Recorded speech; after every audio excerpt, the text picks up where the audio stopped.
Okay, so maybe it's impossible to do absolutely everything at Alton Towers in one day. This is the UK's biggest theme park at a ginormous size of 910 acres, and it is full of different varieties of dark rides, roller coasters, flat rides and shows, all targeted at different ages so that the park appeals to absolutely everyone. So it's very unlikely that you'll be able to conquer the whole of CBeebies Land, the Alton Towers dungeons, eat at all 6 restaurants, and that's excluding all the food stalls, and still find time to ride all 10 roller coasters in the park. It's impossible, especially when operating hours are regularly 10 AM till 4 PM. So in today's video, I'm going to be showing you how it can be possible to cover those major rides and attractions in one day without the need of a fast track ticket if you're visiting as an adult or teen. So I won't be talking about any of the areas or rides for younger guests such as CBeebies Land and the World of David Walliams today, but stay tuned and be sure to subscribe because I'll be covering these areas in a future video. The build up to a theme park trip to the moment that you arrive at the gates are always the most exciting. This is the part that is the most important to making the most out of your day. Not just at Alton Towers, but at every theme park. Pre-planning your trip is super important.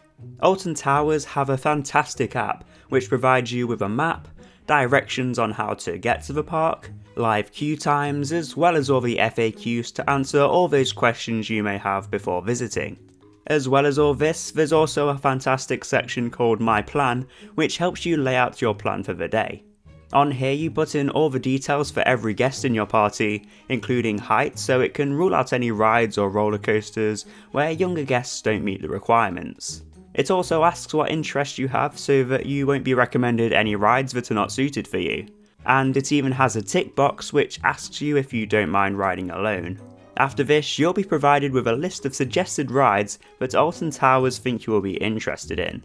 Tick everything that will take your fancy, and then you'll be provided with another tick list, as well as a countdown timer to the date of your visit to the park. Then when you're at the park, you can simply go down this list and tick off all the rides that you managed to get on. It's a simple but great feature on the app, and I would highly recommend it if this is a one-off trip and you can't visit the park all that often. So the day of your trip has arrived, you've got a list full of rides that you want to check out, but the question is, what's first?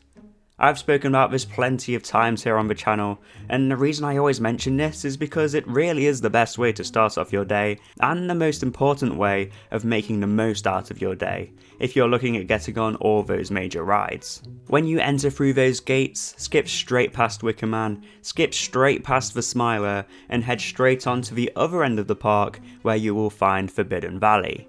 This area is the home to 2 of the park's major coasters, Galactica and Nemesis, as well as 2 flat rides, The Blade and Funk and Fly.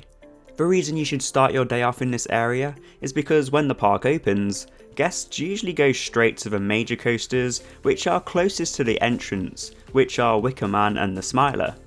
This means that the queue times for both of these rides usually builds up fairly fast when the park initially opens.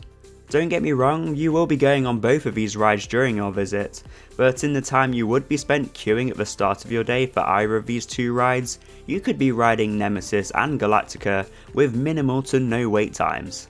You'll also find that once all the other guests have been on Wicker Man and the Smiler, they will then head on over to Forbidden Valley, so the queues for Nemesis and Galactica will build up later in the day. But if you've already been on them right at the start with no queuing involved, then you can already tick both rides off your list. Now I do need to add that there are some factors where starting off your day in this way may not be as necessary. For example, if you're an early bird and you're the first through the gates, go straight to the Smiler.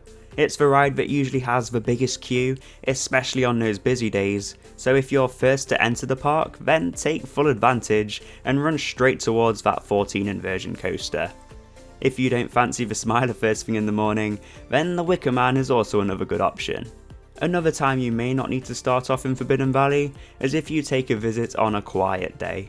In fact, everything I talk about in this video will not matter if you visit on a super quiet day, because you'll be able to do pretty much everything if there's no one in the park to fill up those queues.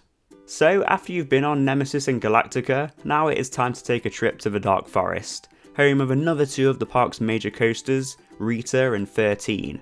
Both of these coasters can have pretty lengthy queues throughout the day, so it's best to try and get these two done as early as possible. Hopefully, if all has gone to plan, then you will have completed Forbidden Valley quite quickly, so by the time you make your way to the Dark Forest, it should still be quite early. Both of these rides have similar wait times, so go for the one with the shortest wait first. And then, once you have ridden both Rita and 13, it will probably be about time to go grab some lunch. Now, try and head for lunch just before midday if you can. If you miss this, then look at heading for lunch around 1 PM. This is because a lot of guests go for lunch at midday, so queues for restaurants can rise at this time. And let's face it, you don't want to waste your time waiting in a queue for food when you could be riding roller coasters. So if you can head for lunch around 11:30, then this should be a good time. But if not, head to Katanga Canyon. If you're visiting in summer or if you're visiting on a hot sunny day, then midday is a perfect time for a ride on the Congo River Rapids.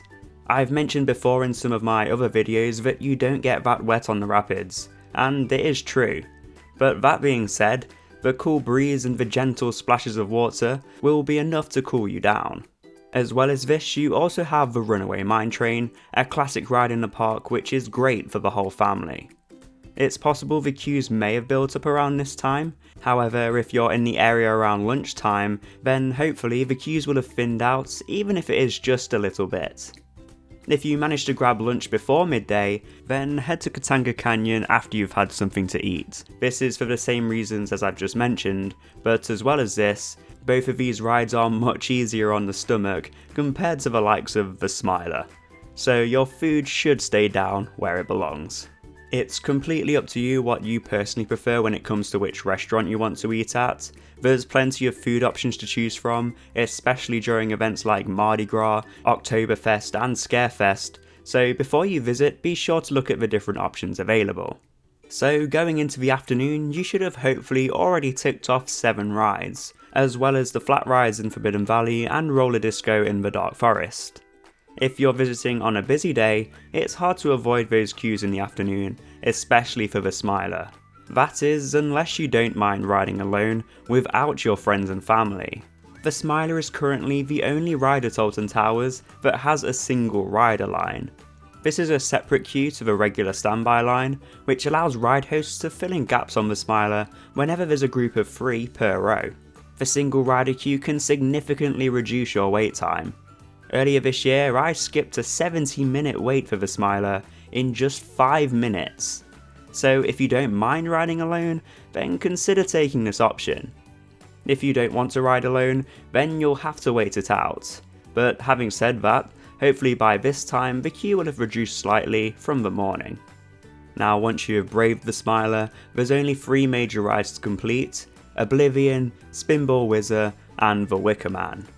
If you're already in X Sector after being on the Smiler, then it's best to go straight to Oblivion as it's just next door. Oblivion is a funny one, it can either be super busy or super quiet, so it's hard to tell how busy it will be prior to the day of your visit. But either way, you shouldn't be waiting any more than 1 hour, and if you've managed to do everything else in good time, then spending a little bit of time in this queue shouldn't be too much of a problem. As well as that, although it's a short ride time, it's worth waiting for because it's an amazing coaster. Next up is probably a good time to have a ride on Spinball Whizzer. Again, this is another ride that can have varied wait times, but hopefully this shouldn't have a wait longer than half an hour. Finally, it's time to feed the flames on the Wicker Man. That's if you weren't first through the gates in the morning. It's possible that the queue times will still be quite high, but as long as you join a queue by the advertised park closing time, you will get on the ride. Alton Towers close the queue lines at whatever the closing time that day is, so the ride will still operate until everyone in the queue line has ridden. After this, you should have ended your day at Alton Towers, completing every major ride in the park. Now, although this is a plan I recommend, there are factors which cannot guarantee that you'll get on every ride.